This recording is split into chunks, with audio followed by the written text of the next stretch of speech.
Hello everyone, welcome to the UD Telematics web portal training session. Before we begin, please ensure that you have already gotten your username and password to log in into the system. If you haven't received it, please talk to your UD representative. Okay, let's begin.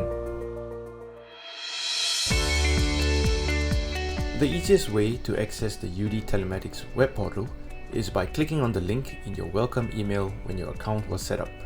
Alternatively, you can open your web browser, navigate to udtrucks.com, click on the Services menu, go to Connected Services, and finally UD Telematics Services. Once the page has loaded, you can then click on the Login button to load your login page. Once the page has loaded, you may wish to bookmark your page so that you can return here quickly in future. When ready, please type in your username and password and then click the Login button. Now that the page has loaded, this dashboard you see is known as Track. Let's go through the various elements on the Track screen. Firstly, you'll notice there's a section labeled Fleet at the top left of the page. This is useful if you have different groups or fleets of vehicles, and you can use this section to switch between them. For this video, let's select the Thailand demo truck fleet. Now once we have loaded the fleet, you will see the list of vehicles on the left of the page. As you can see here, there are 3 vehicles. Directly above that, there are some icons. The first icon on the left shows the number of vehicles that are moving, followed by ignition on, and then ignition off. Note that there is a number 3 here, which indicates that all 3 vehicles in this demo fleet have the ignition turned off. The next icon is No Communication, which shows vehicles that have not communicated in at least 8 hours.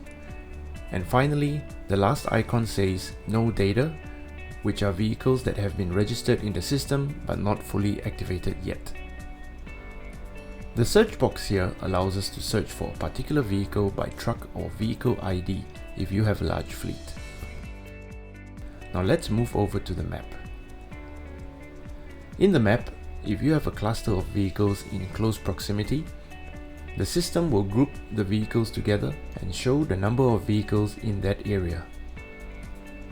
For this example, you can see all 3 vehicles in the same general area on the map. Clicking the number 3 will zoom in closer to that area. And as you can see now, one vehicle is located slightly north, while the remaining 2 vehicles are close together. Clicking on the number 2 will zoom in even further, and it shows that these 2 are very close together.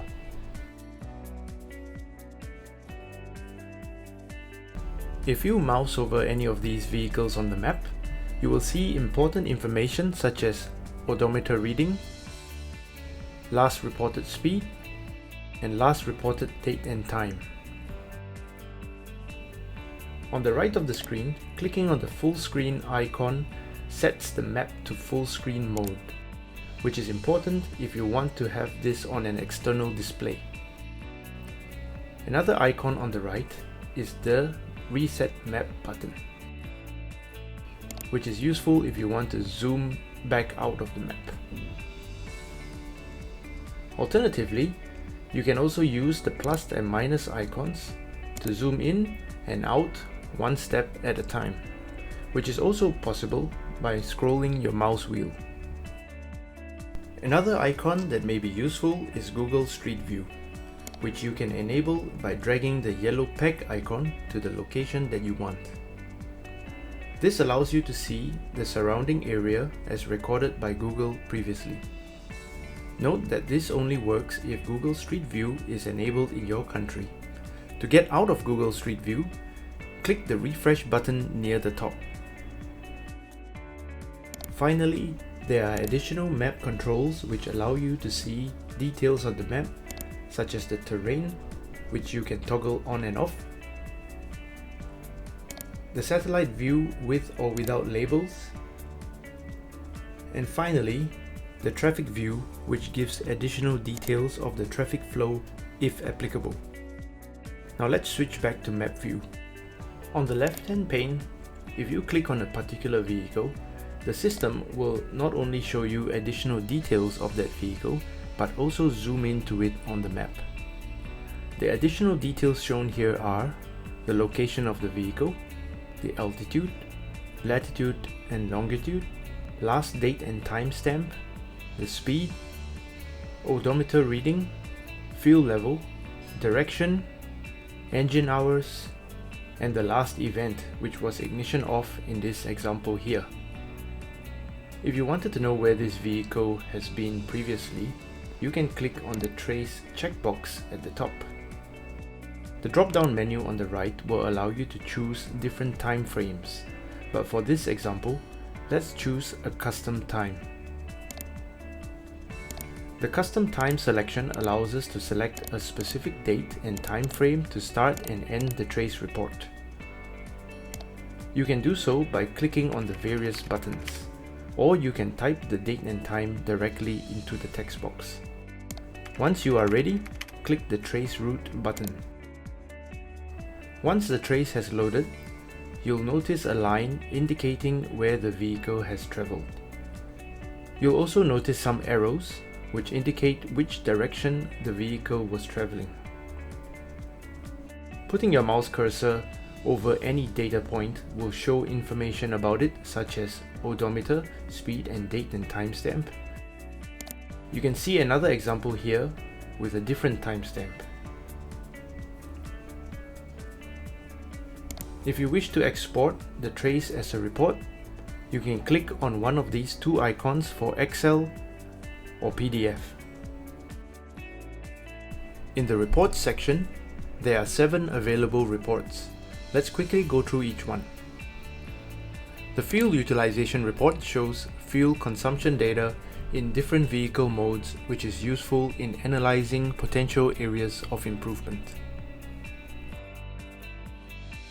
The Fuel Level Change Report shows you when a sudden drop in fuel is detected, providing important vehicle information for immediate investigation. The Vehicle Usage Report shows each vehicle and its odometer readings and engine hours for the selected period. The Driving Journal provides you with fuel and vehicle information per trip. A trip is measured from ignition on to off. The Overview Report shows a summary of driving behavior data for your fleet, such as excessive idling, overspeeding, harsh acceleration, harsh braking, and seatbelt usage. The Driving Behavior Report combines vehicle and driving behavior data into a single report card per vehicle. And last but not least, we have the Fuel Efficiency Report, which gives a score for each vehicle in various categories, as well as comments and suggestions for improvement. This report is only available for the UD Quan. Back on the main dashboard, I would like to point out that there's an icon that looks like the shape of a cogwheel on the top right corner. If you click it, you'll see Settings, Help, and Logout. The settings page allows you to change your login password.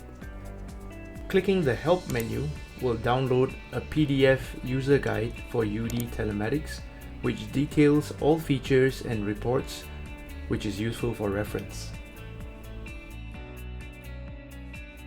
Finally, clicking the Logout button will log you out of the system. Alright, we have come to the end of the training session for the UD Telematics web portal. I hope you find this useful. For additional assistance, please contact your nearest UD dealer for help. Thank you and see you next time.